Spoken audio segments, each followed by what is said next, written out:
Thank you, Ben and Nella. At this time, I'd like to invite our panel to come forward. Our panel will be moderated by Marilyn Serafini, who is a consultant to the Bipartisan Policy Center. You have all of our panelists' bios in your packet, so I'd encourage you to read those. And with that, Marilyn, I'll hand it over to you. Good. Very good, Catherine. Welcome to everybody here. We're really excited at the BPC to be working on this integration issue. We think this is an area where there's really great potential for bipartisan action. We're already planning a second event for November where we are planning to release a set of policy options, so stay tuned for that. So we're hoping that we can come up with some policy options that will help policymakers to create a favorable environment for integration. So our goal for today is to examine both the promises and the challenges of integration. We're fortunate to have with us a very knowledgeable group of panelists. To my immediate left is John Arbach. He's President and CEO of Trust for America's Health. Next is Tom Betlach, Director of Arizona Healthcare Cost Containment System, which is Arizona's Medicaid program. Patrick Gordon, Vice President of Rocky Mountain Health Plans. Angela Kimball, she's National Director of Advocacy and Public Policy at the National Alliance on Mental Illness. And Jill Bonenkamp. Jill is Assistant Professor for the Center for School Mental Health, Division of Child and Adolescent Psychiatry at the University of Maryland School of Medicine. So I'm going to be facilitating the discussion today. We're going to spend about 45 minutes discussion among us here up on the stage, and then we're going to open it up and give you all the opportunity to ask some questions. So we're going to start with the broad problem, then very quickly move into progress on integration, what we have seen so far, where we have gone, and the challenges that are holding us back. I assume that a lot of that's going to run together because as we start talking about what we've done and what you all on the stage have accomplished, we're just naturally going to get into what are the challenges, what are the barriers, and we'll finally wrap up with what is it that we can do both at the federal and the state level to create an environment where we are choosing to incentivize integration. So let's start with what we're trying to achieve. What's our goal here? What are we talking about when we're talking about integrating physical and mental health in the first place? John, you want to kick us off there? Sure.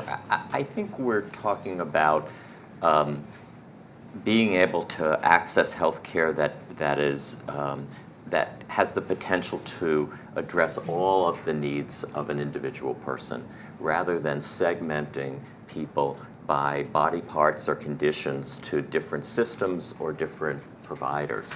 So I would say a model for what we're trying to do is a full-service, one-stop shopping kind of a healthcare delivery system where you can enter in any door and receive the full range of services you need, physical, substance misuse related, mental health related, all within a relatively easy facility, ideally, or if not a facility, a system.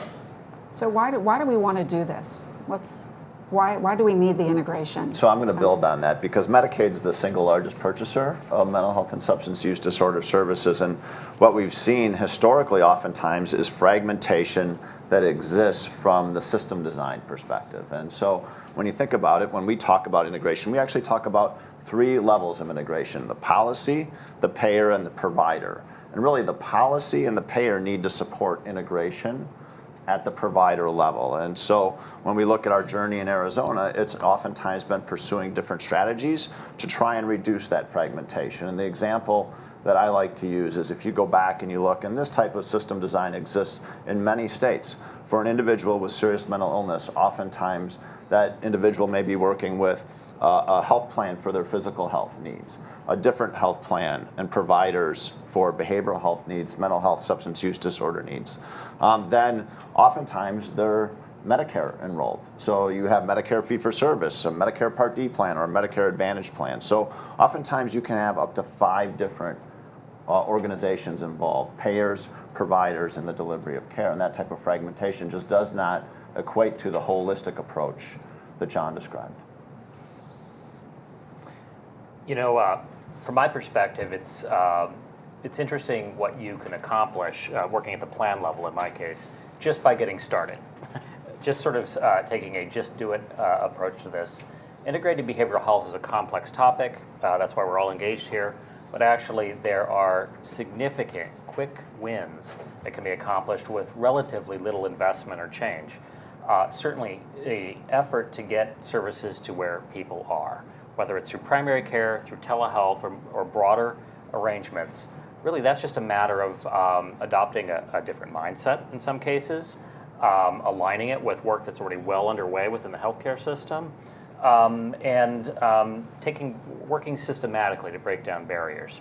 So with respect to primary care, there's tremendous work that's gone on over the last several years, both the provider side and the payer side, to create data-driven, team-based processes that look at the whole person. Well, we're missing the whole person if we don't account for behavioral health. What's interesting is that when we start talking about behavioral health, for some reason the conversation often takes a different turn. But if you back up and can simplify and just say, look, we're making payments for care coordination, we're making payments for quality improvement, we're making payments to integrate pharmacy in clinical sites, why not behavioral health? And you look at the cost, the relative cost of adding behavioral health in a broad network of healthcare, it's infinitesimal, and yet the impact is significant. Identifying needs, unmet needs, beginning treatment and prevention earlier, reducing the overall cost of care and cost trends, improving provider experience, improving the capacity of our system to take a larger number of patients as well as more complex patients and serve them effectively. Those are all outcomes that we've been able to achieve just by making simple changes in payment. And broad system change will take a heavy lift. It will require state, federal, local alignment, payer-provider alignment, but we can start now. And there's tremendous opportunity for patients in just making small changes. What's the vision? I mean, what do we want in an ideal world? What do we want integration to look like? How do we want this to come together? Angela? I was going back to the earlier question, what are we trying to achieve here? And besides the earlier intervention, and that's absolutely imperative, we need to normalize mental health care. And I'm just struck going back to my early days as a parent of somebody who had a pretty severe mental health condition. Had to drag my son literally kicking and screaming down a hall to a psychiatrist's office where he ripped apart a rather large office plant. That's because that was an alien place to go. He did not want to go somewhere that basically said something was wrong with his brain. But he was used to primary care. And even as a young adult now, he is willing to go to primary care. He is absolutely not willing to go to community mental health care.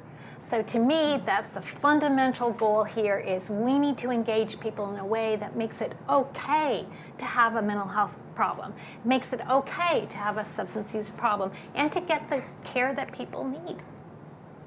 I mean, the ultimate outcome you're trying to see is, there was a study done a few years ago, individuals with serious mental illness on average died 25 years younger, and oftentimes it wasn't mental health issues, it was chronic conditions and untreated conditions associated with that early mortality. And so ultimately what we're trying to do is create systems that improve outcomes for individuals, not create systems that are even difficult and complex for somebody that's been doing this for 15 years to just describe. I mean, it really goes back to part of the moral imperative that Ben described in his opening comments.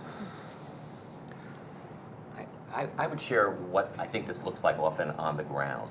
Well, I was formerly a state health commissioner in a state where the governor said to me, work on eliminating those barriers between behavioral health and primary care. And so we thought of first, well, where are the places that people are comfortable going now? And we decided to start with community health centers and treatment facilities. Because we thought, well, let's go to the community health centers where they have primary care and add behavioral health as just one more service. Let's go to the substance abuse and mental health facilities and think, how do we add primary care to them? And what we found was lots of obstacles in terms of that. Lots of rules that got in the way. It wasn't as simple as, there's a couple of extra offices in the health center, let's just have the behavioral health people start using those. There were contracting obstacles, and there were licensure obstacles, and there were physical facility obstacles. All these things that perhaps at one time had good intentions, but it really made it hard on a very practical basis to make it easy for the person who just wanted to go to wherever they felt comfortable and access the services they needed. So paying attention, I think, to those very practical things, where people go already, that allow them to build the services, I think is key. So speaking of where people go already, Jill, love let's to talk jump about in. the schools. Sure. Especially since we've heard a couple of you now talk about the importance of early diagnosis, early intervention. So let's talk about the schools. Sure. So I'm at the National Center for School Mental Health, and we work with schools and districts across the country in increasing and improving their school-based mental health services. We also have a partner organization that looks at school-based health services, school-based health centers. And speaking of where where children and families are, they're in schools, they're in communities, and this looks really practical. When we think about this, it makes sense, right? A child is at school, a parent may be at work or may have other things going on. It doesn't make a lot of sense for them to have to take time off work, come pick up their child, go to a place that may feel stigmatizing or unknown, but it really makes sense for them to be receiving services in the school. This looks a lot different when a counselor that they know or a teacher that they know says, talk and connect with this counselor. We'd love for you to sit down and problem solve with them. They can meet you in the morning when you drop your child off at school. They can connect with you at the end of the day. They can connect with your teacher. This looks really practical. And so we know that schools are just an ideal place to be able to serve students, and that this is happening across the country, that this is not a new or unique idea. Many studies show that the majority of children who receive mental health services receive those in the schools already. This is not just mental health services like individual therapy or family therapy. This includes a full continuum of mental health services. This involves early intervention, early prevention, talking about mental health, not just mental illness, but mental health with all youth across the country. This is important. This makes sense. Why are we talking about this when it's a problem? We want to be talking with all youth, with universal prevention programs around how do you promote your mental health, how do you promote your well-being, how do you interact with your peers and get along in society. I could go on for a long time about that, but I'll stop to let other folks jump in. Well, Jill, just give us an idea. How much are we doing in the schools? Are there a few examples, or is this really a broad effort? Yep. So we are currently engaged in a national census to really better understand just how widespread this is and what that looks like across the country. It certainly is not just a group of schools. This is a growing momentum. There has been significant federal, state, local foundation investment in this work, and we're excited to feel like we're moving towards a tipping point where this is not just happening in pockets across the country, but feeling like this is an opportunity for all students and families, and really is just such an opportunity for equity and access, and to be moving upstream of mental health concerns and really be focusing on prevention. Right. I would echo that just briefly. This is a particularly powerful model in rural settings. Just anecdotally, in our community, several rural and frontier settings in Colorado, the growth and ongoing demand for school-based services has increased significantly. And when paired with telehealth solutions, it can be a very powerful way of reaching kids, reaching families, and connecting services in areas that are otherwise underserved.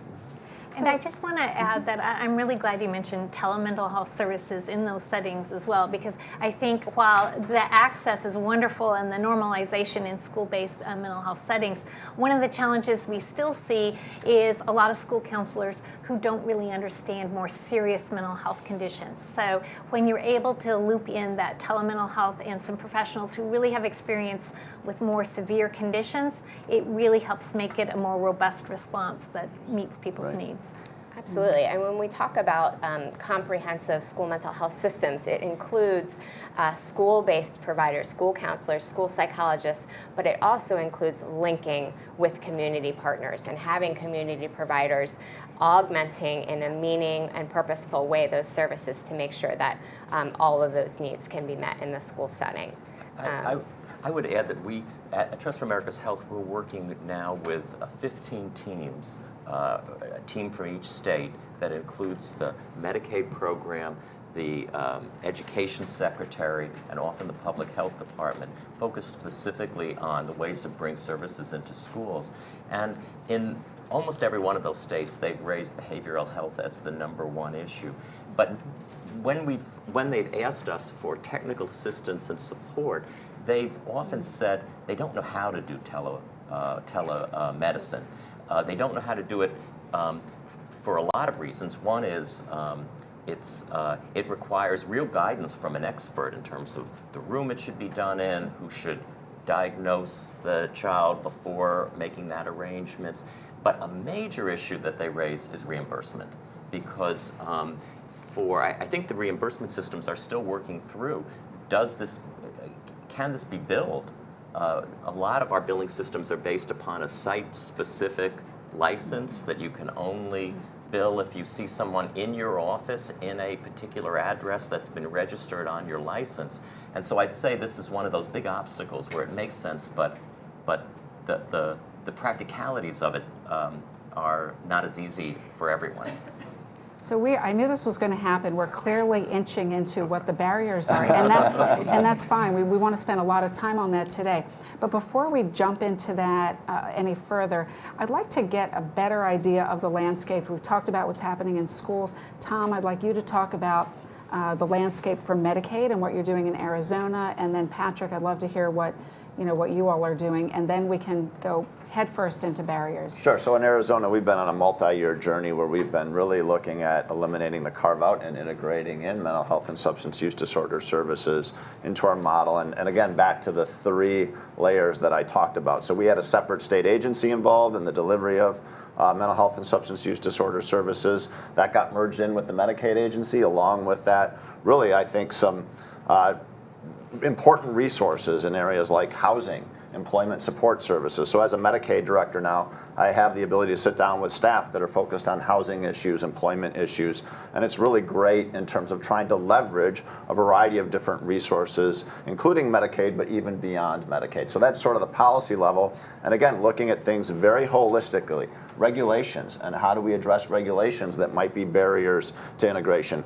Payment incentives. We've created incentives for organizations that want to offer physical health services in a mental health or substance use disorder or behavioral health setting to incentivize that. So we've done a lot of work in terms of policy, looking at policy holistically. Payer, integrating all the different variety of funding streams, including not Medicaid funding streams. So the SAMHSA block grants are now integrated into our payers, into our managed care organizations to go out and provide resources for individuals that may not be eligible for Medicaid, including those housing dollars, employment dollars. So really making the plans accountable for the full array of services, looking at things holistically as part of this model, and then to support providers on their journey to integration. So we've got clinics that are just doing amazing things on integration, where they've got the housing specialist next to the employment specialist, next to the psychiatrist, next to the primary care physician, working with the pharmacist. But that may not be for every provider, right? So we recognize providers are on a continuum. So we're providing resources out to providers on their journey through a targeted investment program. So just really this holistic focus on integration at 3 levels, being driven through Medicaid, but really trying to leverage all the different community resources we can.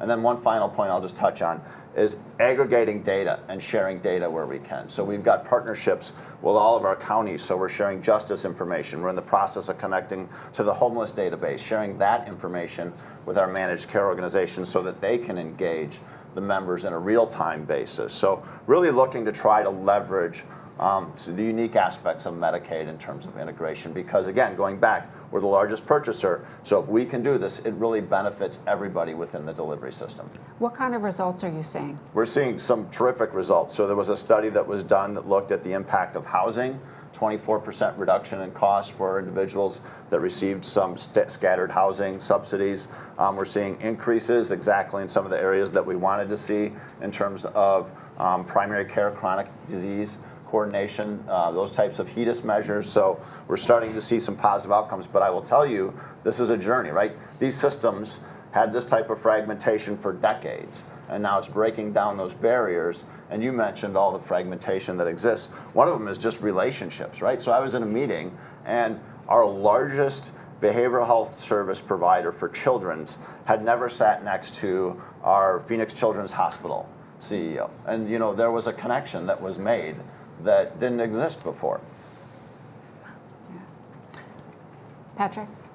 So I would build off a lot of that. You know, state action, really creating the policy framework in which integration can happen is critical. And you know, certainly as a managed care provider, when the structure is right and when the accountability system is set right, there's a lot that can be accomplished with a public-private partnership. I think of managed care as a framework in which you can kind of stretch the rubber band. You can do things that you might not otherwise be able to do in a traditional system. You can fine-tune relationships, fine-tune contractual tools, but ultimately we're driving at the same thing on the ground. A single point of accountability, a focus on total cost, not just segmented silos of financing, and creating integrated arrangements, so integrated leadership, having behavioral health sit alongside all of the other healthcare and community interests at the table and having skin in the game.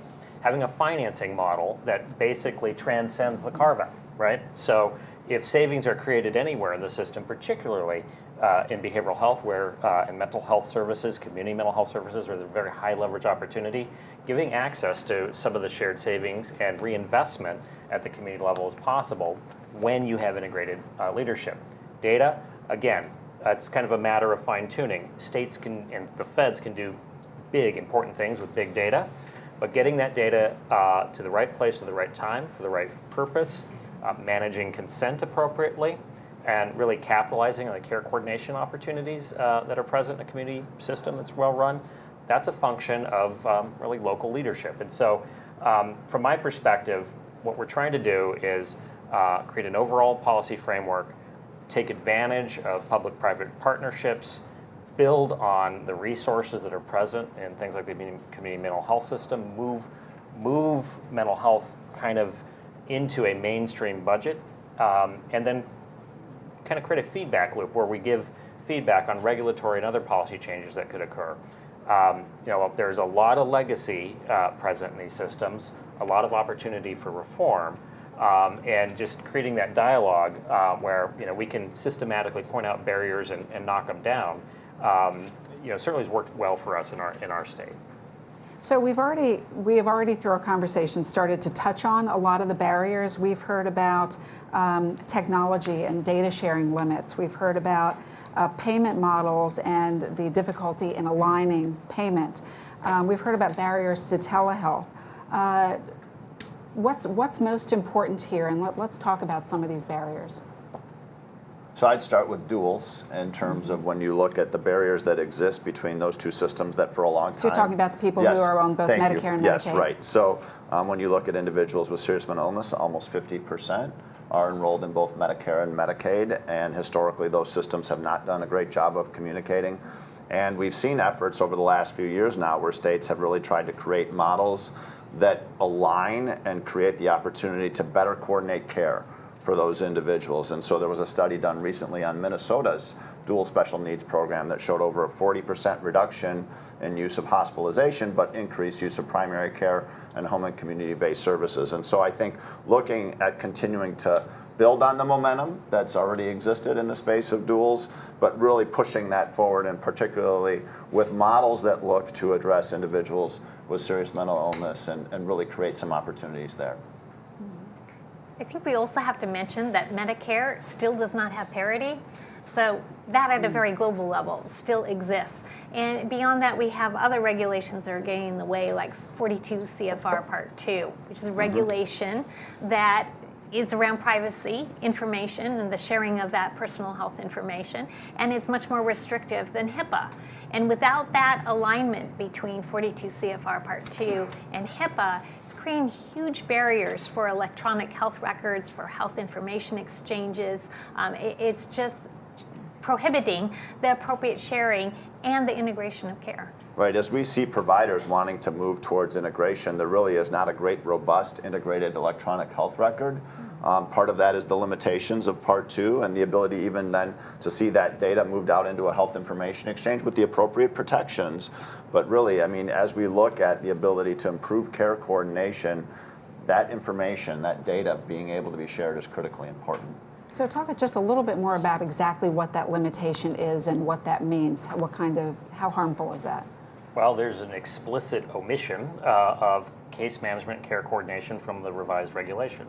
And that has a significant chilling effect on what we would otherwise be able to do with the resources that we have. It's a targeted policy, but it has sort of a blunt instrument effect in terms of shutting down health information exchange use cases, care coordination use cases, integration use cases. I realize that that's a complex issue, but I think we're at a point where we have technology and some of the policy framework moving along where, parity between HIPAA protections and what's currently permitted under 42 CFR it's time for that to happen. I think I would also raise how complicated it is for a healthcare provider like a community health center or a treatment facility to try to change. Even when there are good efforts being made at the system level, if you're not making a whole lot of money while you're running your healthcare facility and you're trying to integrate the services, you'll find one headache after the other. When we looked at this in Massachusetts on that governor's committee I was mentioning, we found that there were 100 regulations, 100 in the state that had language which made it hard to integrate services. Sometimes it was little things that had to do with licensure of nurses or doctors and where they could bill. Sometimes it was major issues like you had to have a separate waiting room or you had to have separate electronic medical records.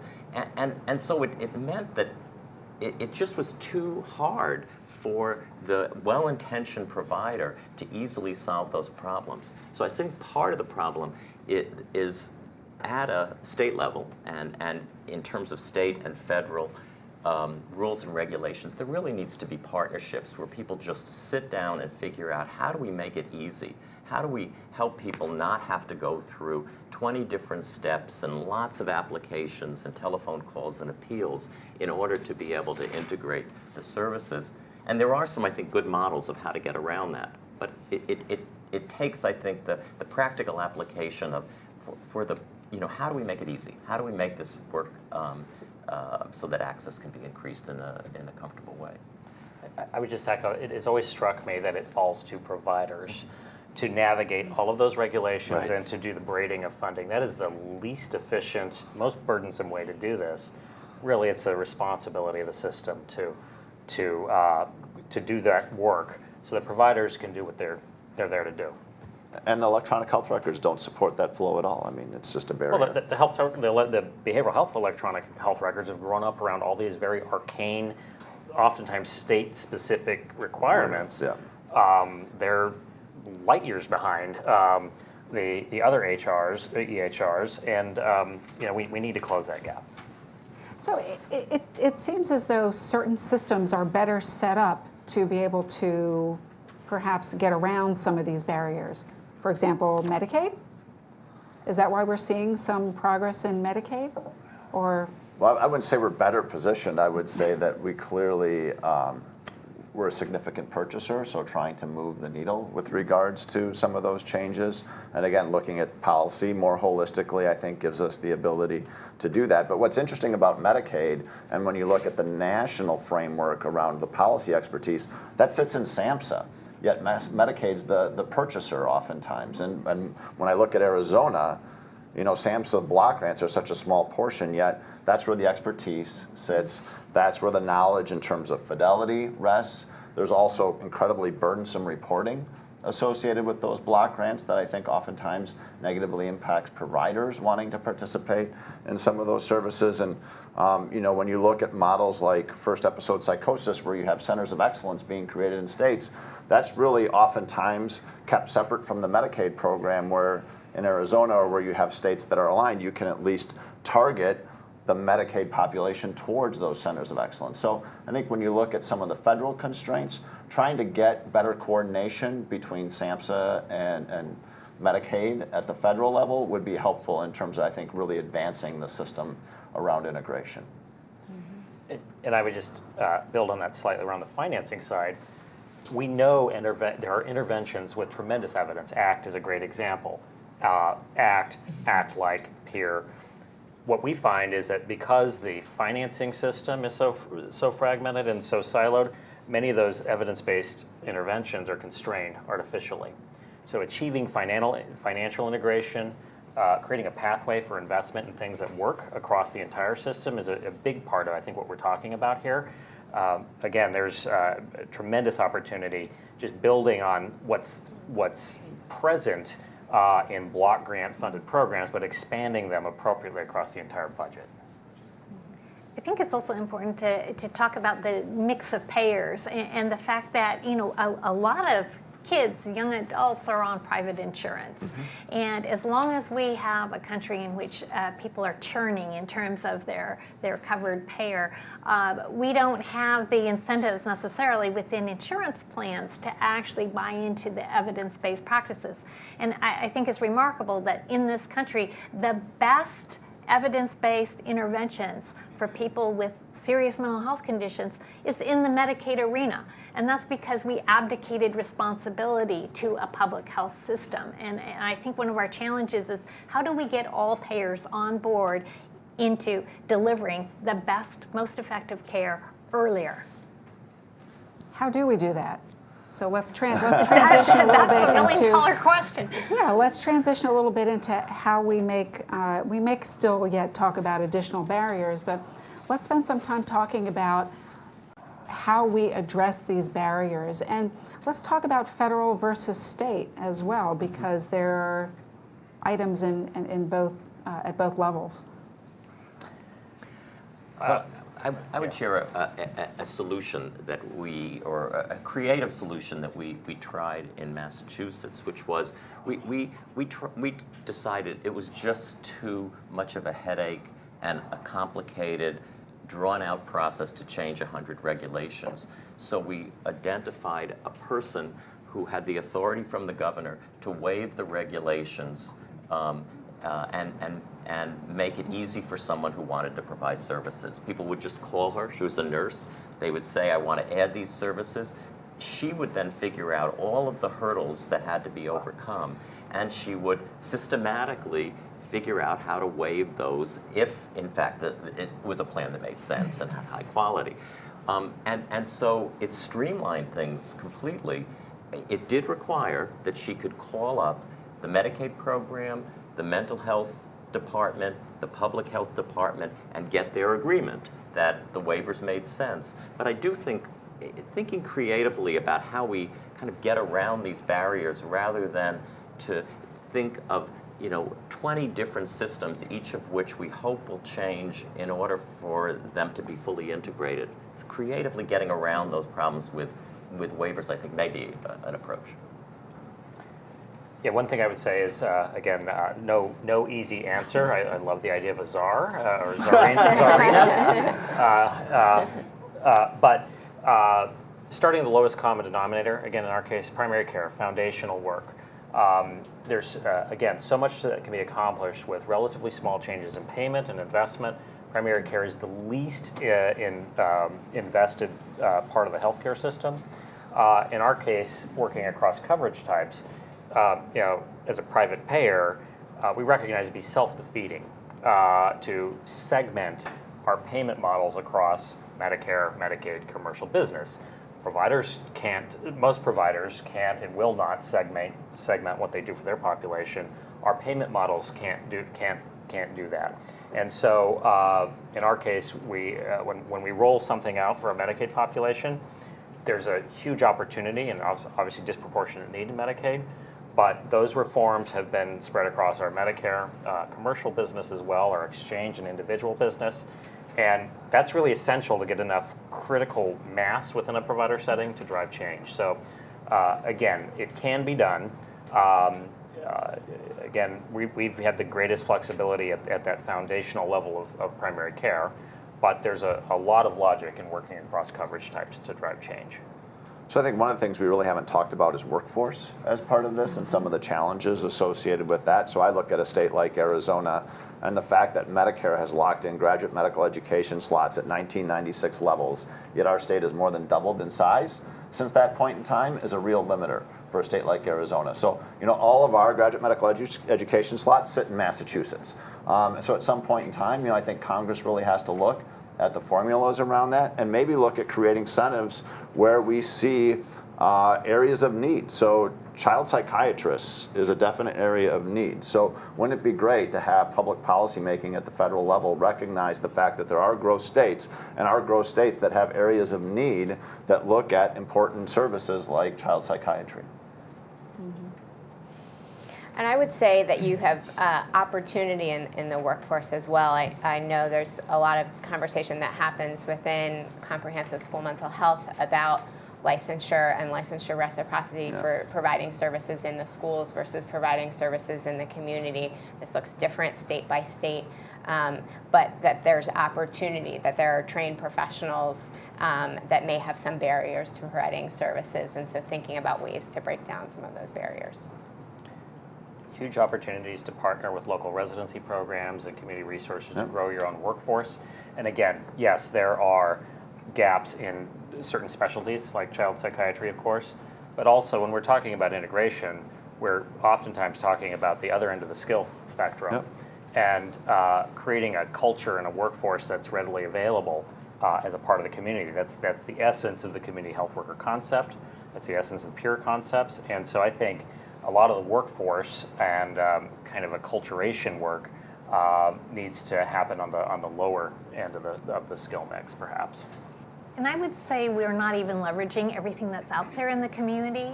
So there are public health systems with public health nurses who are going out to people's homes, and yet they're not delivering behavioral health services to some of the people who may need them the most. We're also not taking advantage of emergency medical technicians who are often being called to the scene because of people who have severe behavioral health conditions. We have long-acting injectable forms of antipsychotics, and we don't have the ability to deliver those in let's see, I'm losing all my thoughts right now, but in pharmacy offices, those EMTs could be delivering LAIs on the scene. There's a lot of opportunities, and we just haven't been doing it. And on criminal transition. So you brought up the injectable point. So many people fall through the gaps on transition discharge from criminal justice settings to the community simply because they can't get a prescription refilled or can't get access to the injectable. And we mentioned telehealth, but let's talk a little bit more about telehealth here. Does telehealth help with the workforce issue? Should it? Absolutely. Yes. I think we're all in agreement there. And that is one of those normalizing things. People want to be able to pick up their phone. Everybody's on their cell phone. It's a way to interact with people. People are familiar with that, particularly young adults. And that's who we need to reach when we think about when serious mental illness manifests, 75% by age 24. That's a generation that's online. We need to be delivering services online. So how do we break down those barriers, the telehealth barriers? Of course, is payment, right? Yep. So telehealth is a huge opportunity from a capacity standpoint. We can use our existing workforce to increase capacity and access significantly through telehealth. There has been a lot of work to break down barriers on encounter-based telehealth. So within Medicare and Medicaid, you can have patient-to-provider direct telehealth encounters reimbursed. But looking ahead, a lot of the opportunity is asynchronous. non-encounter-based, sort of an ongoing conversation, messaging. And we need a payment model that can support that. Granted, PMPM or capitated type projects can help facilitate that type of process, but we need to wrap our mind around the fact that there's a huge opportunity in non-encounter-based services, more asynchronous types of engagement. So I'm going to And that ask, really comes back to system design, right? Because as long as you have a carve out, it becomes difficult to get to those types of models that really align the incentives to leverage that technology to move it forward. so I'm going to ask each of you who wants to weigh in on this, if you could make one change at the federal or the state level to help to push integration along, what would it be? I'll start the bidding. So you're catching me on a bad week. Can I do 1.5 or 2? Sure. I got to do a call out on IMD. Again, Explain what that is. so there is limitation on coverage in certain settings. And generally speaking, it's not a covered Medicaid benefit for adults.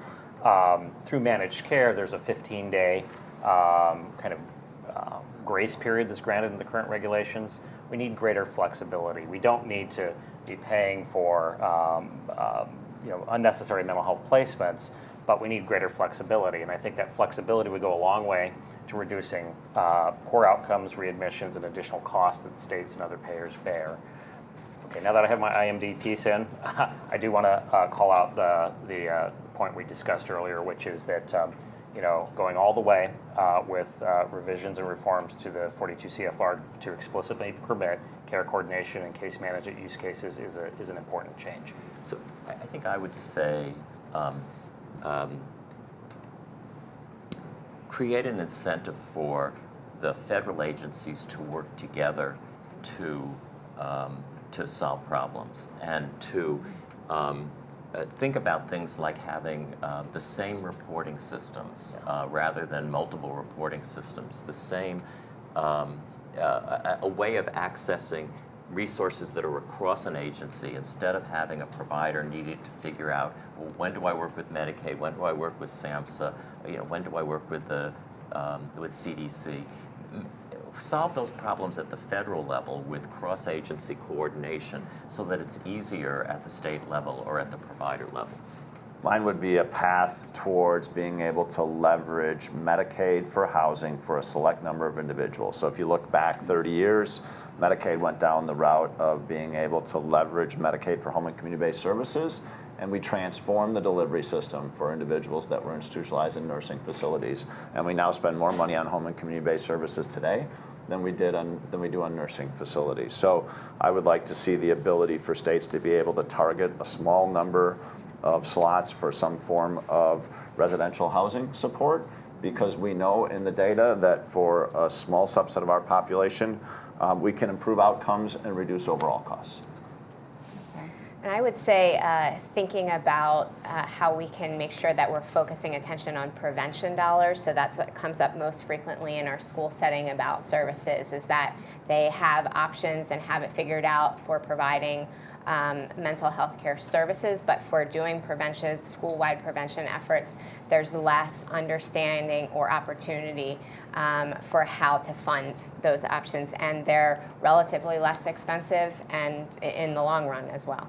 So before we turn to Angela, after we hear from Angela, we're going to turn to your questions. So be thinking of what you want to ask, and we'll have some roving mics that you'll speak into. Angela. I would just like to say we'd like to build on the legacy of Senator Pete Domenici and really have true parity across all government plans, all commercial plans, every health plan out there.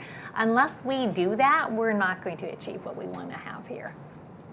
Thank you. Okay, who has a question? Yes, and if you could please identify yourself, wait for the mic and just identify yourself and ask your question. Sure, thank you. My name is Cheryl Phillips, Special Needs Plan Alliance, but I'm also coming here as a geriatrician, and so while I'm passionate about all of the issues in a fantastic panel and all the prevention, another barrier that I think we haven't talked about is ageism. And while seniors who face mental illness, we often think of depression, dementia, those are awful enough, but serious mental illness ages And people reach their senior years, and inpatient mental facilities won't take them because they have lots of medical problems. Right. The medical environment won't deal with them because they have serious mental illness. So they get housed in nursing homes, which is probably the most disastrous place. Any thoughts about how states are addressing the integration for older persons with serious mental illness, recognizing the lack of parity with Medicare and all the other complications? So again, from my perspective, it comes back to system design and trying to reduce fragmentation and making sure that you have models and systems of care that recognize that you have to create opportunities for the managed care plans to work with providers in integrating setting to address the population. So we just went through a process of going through a competitive bid to serve members in our long-term care system, and by having behavioral health at the table helping to create those contracts, I would say there's a lot more robust infrastructure around how to address individuals with serious mental illness in our long-term care contracts than ever existed before. So we've extended a lot of the work that was done in other systems into the long-term care system around things like looking at case management support for those individuals, looking to support those individuals in the home and in the community in more robust ways,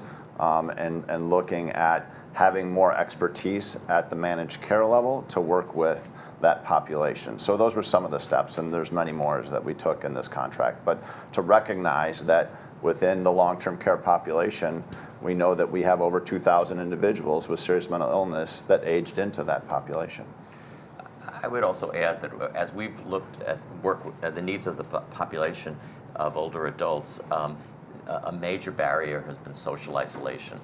That sometimes the individuals are neither entering the primary care nor the mental health system because of transportation barriers, because of uncertainty about insurance issues, because of complicated social and economic issues. And so I think a piece of it is also thinking about how do you reach people who may not be in the system already, but may be living at home isolated and in need of services. And I would add that from what we have seen, providers are simply not comfortable providing services to that population, regardless of whether it's elderly adults who are exhibiting mental health symptoms, or more importantly, people with serious mental health conditions who are aging. Those are populations that people are not comfortable serving. They don't feel like they know how to.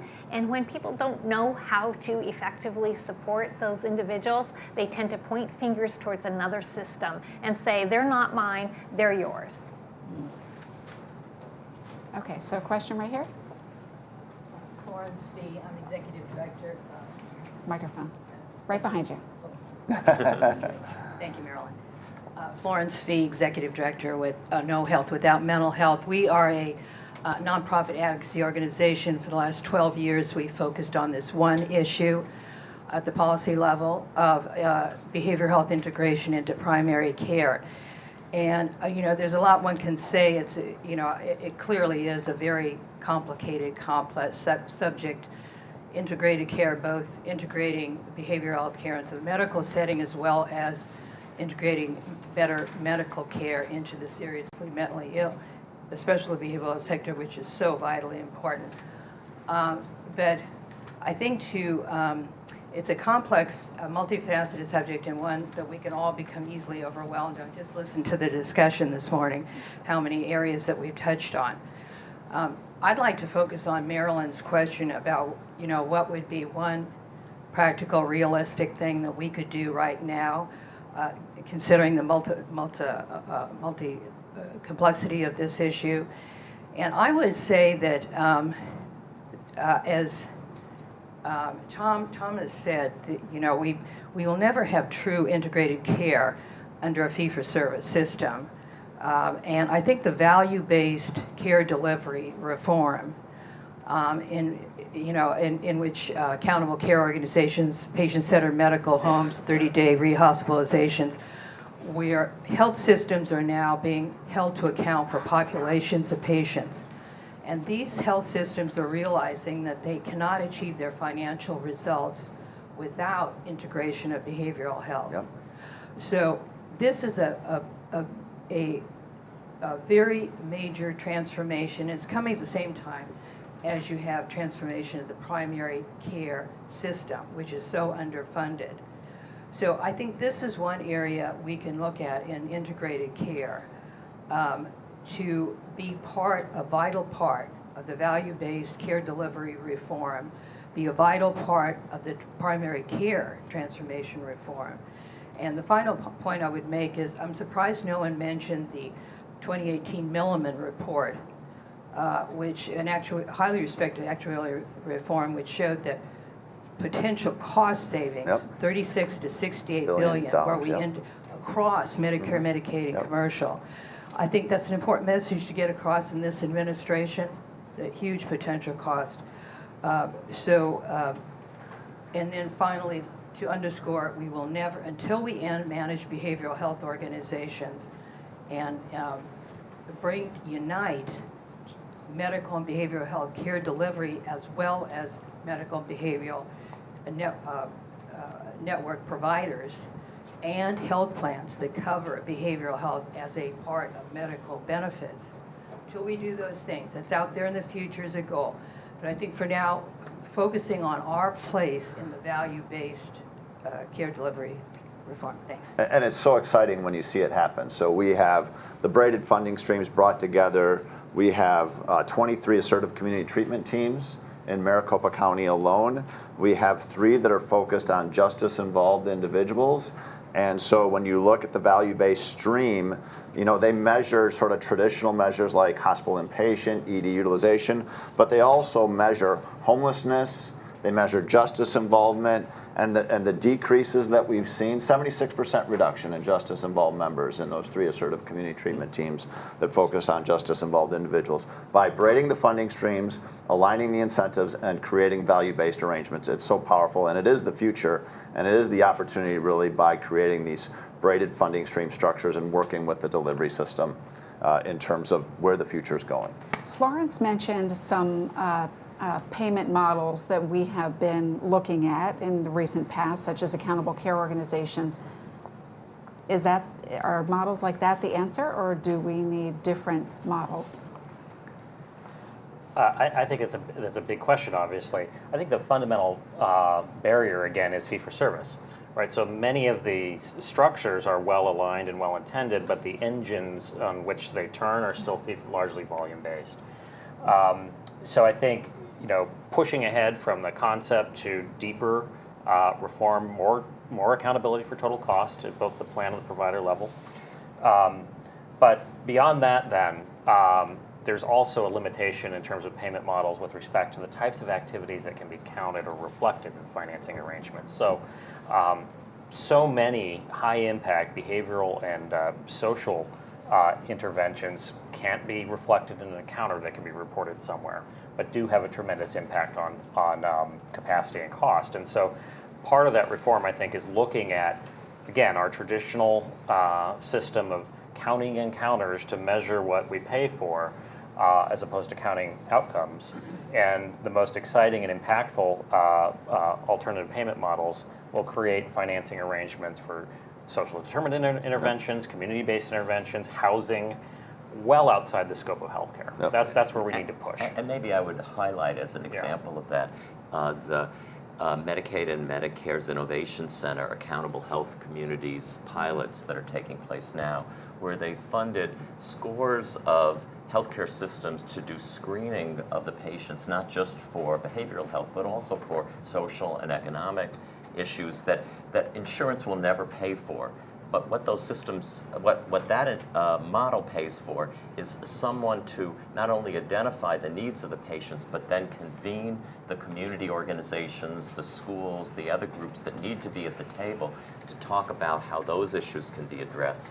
So, because sometimes a patient may have, a key to the patient's recovery may be a stable house that they can live in, or it may be working in a coordinated way with the school system so that there's special arrangements that are made. And the clinical providers can't solve all those problems. They can identify the need, but then there has to be a forum that brings together the other sectors as well. And insurance can pay for creating that forum. Okay, we have a question right here, and then we'll come here. So here first. Thank you, Stacy Burgess, Veterans Vision. I had two questions. One with the suicide. We've got 22 veterans actually that commit suicide every day, and one soldier every day that commits suicide.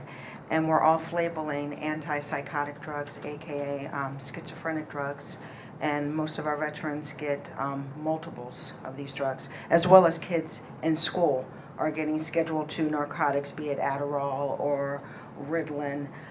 These are Schedule II narcotics and very deadly, dangerous drugs. What are the side effects of giving these kids these narcotics at a young age as far as the long-term side effects? And what association do you have with these antipsychotic drugs and the 25% increase in suicides when these drugs, disclaimers say that these drugs cause suicides, heart attacks, strokes, and sudden death? Are there any ties to that increase in suicide and the flood of antipsychotic drugs to the public?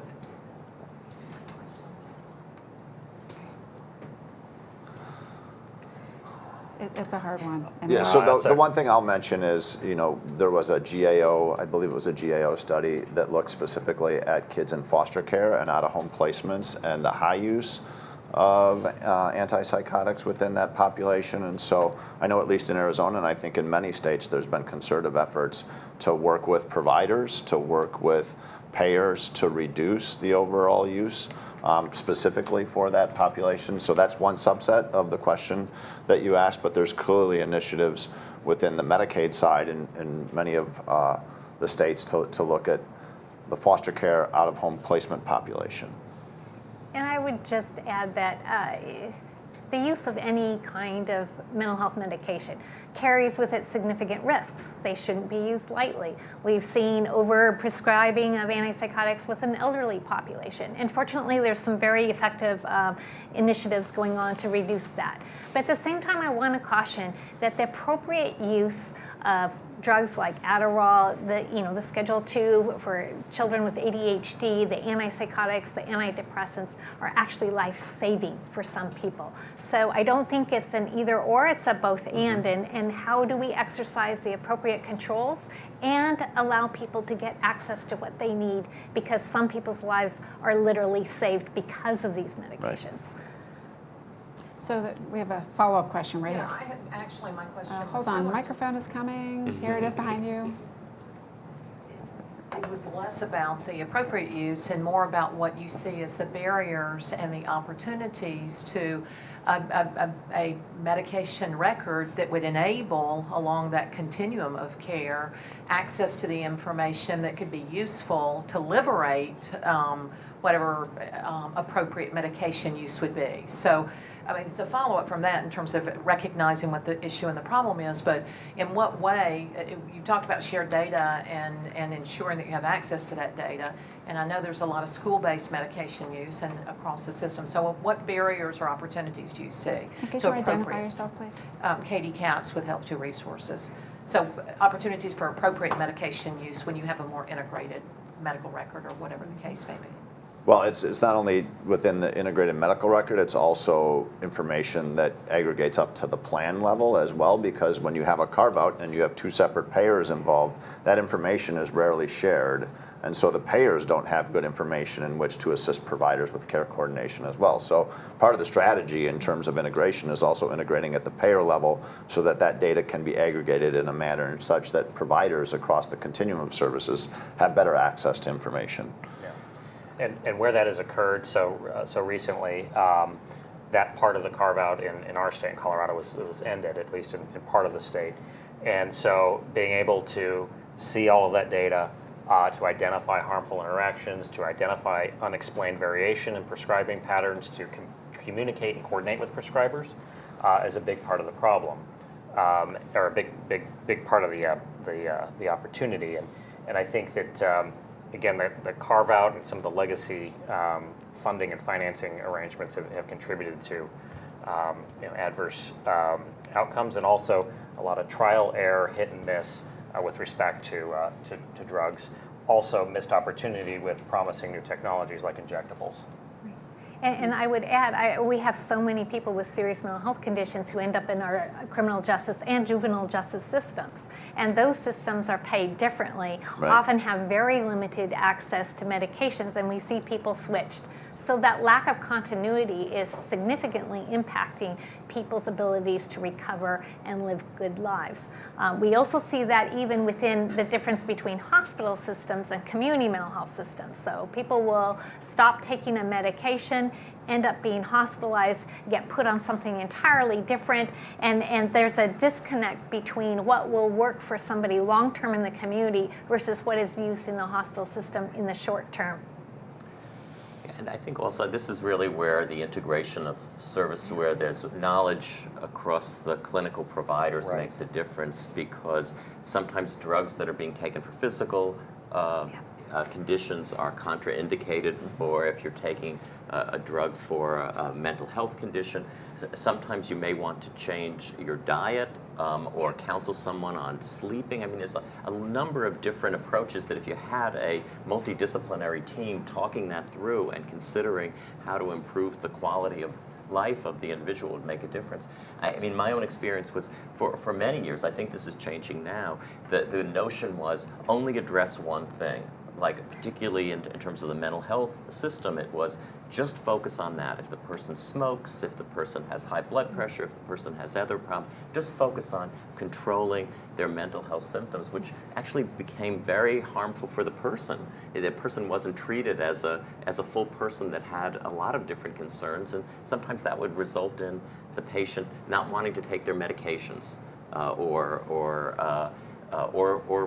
dying at a younger age unnecessarily. So really thinking about those clinical, a multidisciplinary team approach to medication and promotion of health is wise. Okay, we have a question in the back. Yeah, hi. Thank you. This is rather heartening at a certain level in terms of the reaching out to broader social and economic sectors and helping the individual. Who am I? I'm Dr. Mindy Reiser. I worked for HRSA and SAMHSA and was one of the people behind the National Practitioner Data Bank. Some of you may recognize that. That was Henry Waxman's initiative a number of years ago. My question is this. We're certainly focusing rightly on the individual with challenges, but of course he or she, if it's a younger person, has parents. And then we get into the issues of lack of work, poor housing.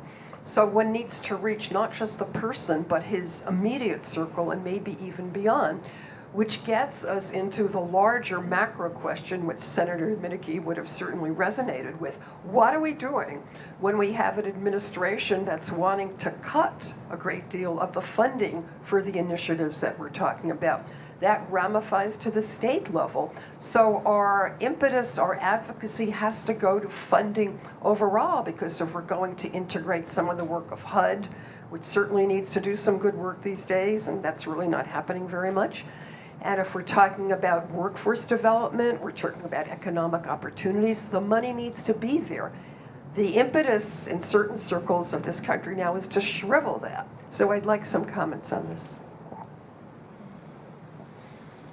Well, of course, in this country we spend much more on healthcare than we do on human services, social programs, and I think part of what we see in our outcomes as a nation is reflective of that fact.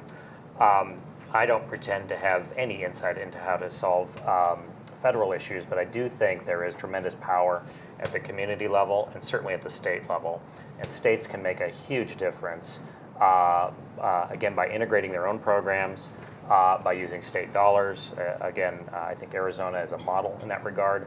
And so, yes, these are big ticket issues and federal policy matters, but we don't have to wait. We can start in our own communities. We can certainly start at the state level to achieve better integration and wiser use of public resources to address social determinants of health. I mean, for me, what's exciting about this is you've seen this fundamental transformation occur within the Medicaid program, and particularly for states that leverage managed care like Arizona, to really a broader focus on social determinants of health and other things like that. So you have for-profit plans actually looking at types of solutions in Arizona where they've taken money that normally would have to sit on our books as equity reserve and wanting to invest that in housing. So I think to a certain extent it requires creativity at the local and state level, because one of the wonderful dynamics about Medicaid is the state has some level of operational control of that program and how you want to structure it and how you want to work with local community providers and families and members and look to address issues around integration. So I'm excited about the future and where it's going in terms of just looking at opportunities to be creative and leverage a variety of different funding streams. I would say I think the federal agencies are underfunded to deal with these issues, and therefore their hands often are tied in terms of meeting the actual needs of communities. Pilot programs get funded, but then when lessons are learned, they don't get scaled. So definitely federal agencies need the resources in order to be able to address these issues. I would also say at a federal policy level, high quality insurance coverage for as many people as possible is key. And the efforts, I think now, we've seen proposals and policies that allow for insurance coverage that may not cover mental health or substance abuse services, or may cover a portion of it but not be comprehensive. So I would say we really need federal policy that maximizes the coverage of people with high quality insurance, so that some of these model programs in Medicaid, for example, that we're talking about, are not limited to a small segment of the population, but that are as available as widely as possible. Okay, we have still one question right here. Hi, I'm April Joy Damien. I'm at the National Quality Forum as well as in the Department of Mental Health at Johns Hopkins School of Public Health.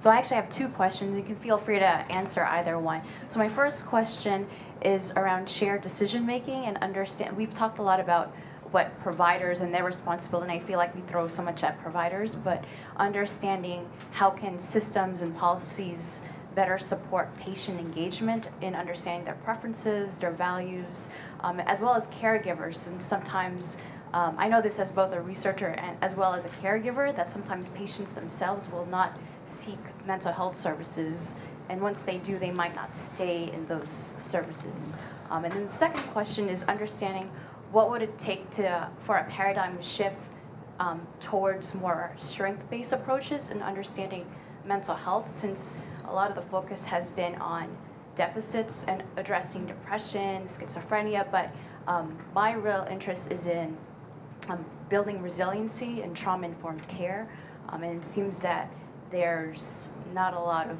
policies or systems that support those approaches. I know there's trauma-informed care in schools in Maryland, for example, but really understanding how can we scale that up so that it's not just focused on what's wrong with this patient, but how is it more of like how can we leverage their strengths, the strengths of their family and their community.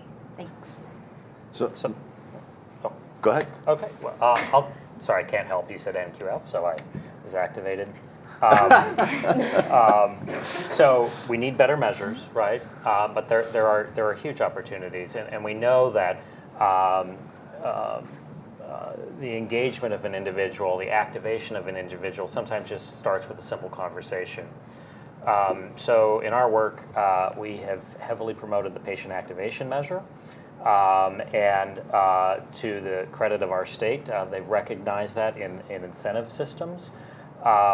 We've diffused that through our provider base and are beginning to get longitudinal data that's incredibly powerful with respect to how people are engaged in their own health and can begin to understand the relationship between some of their goals, their choices, and their opportunities.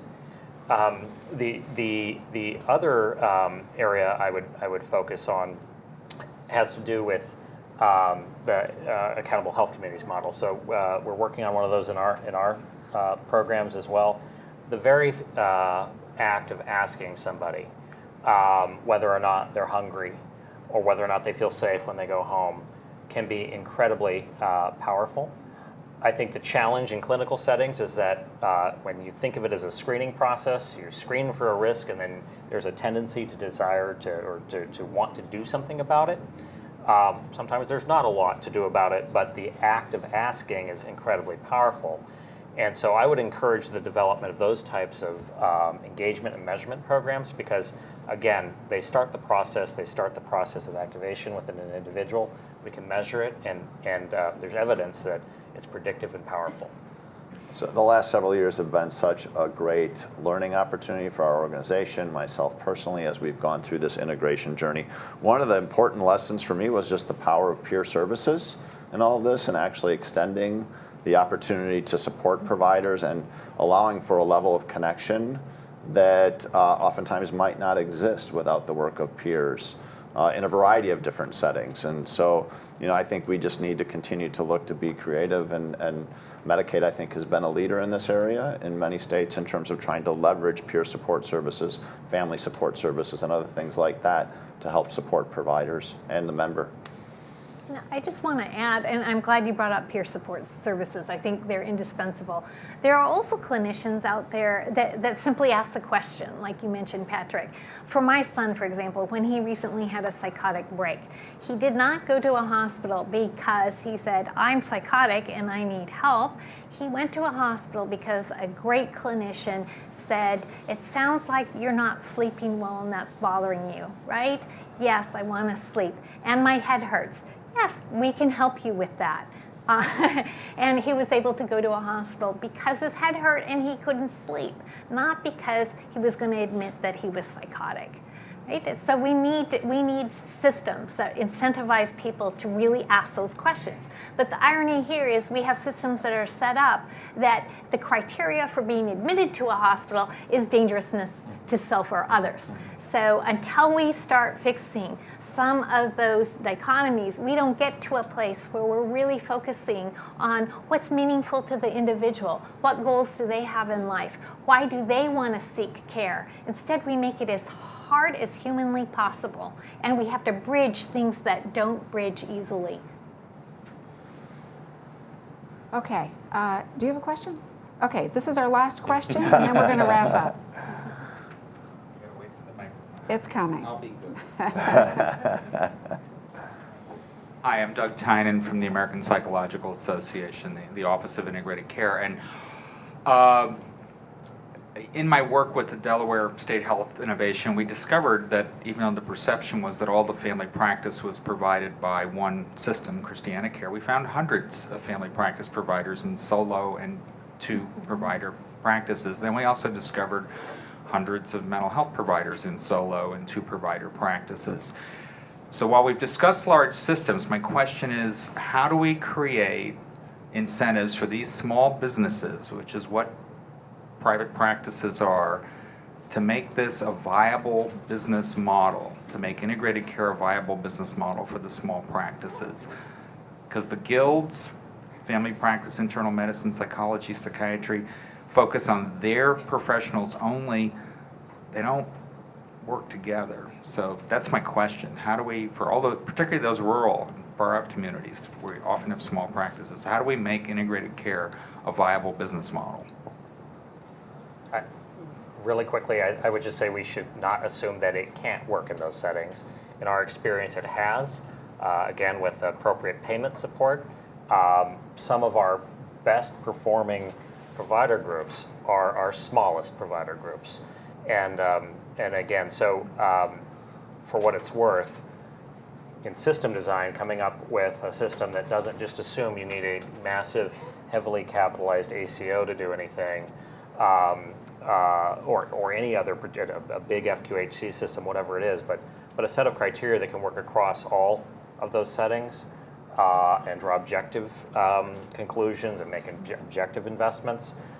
Again, it can work in small settings. But where you can leverage opportunities to spread fixed costs too, whether it's all the back office functions or looking at trying to spread the cost of electronic health records and other things like that across at least groups of smaller providers, I think. Care teams. Yeah, trying to leverage those fixed costs over a broader purchasing power rather than just a single individual practice. Okay, we're going to stop there. Please join me in thanking our panelists for a very thoughtful discussion. And thanks for coming out today. We know it's August, and hope you've had some vacation this month, but thanks for coming out today.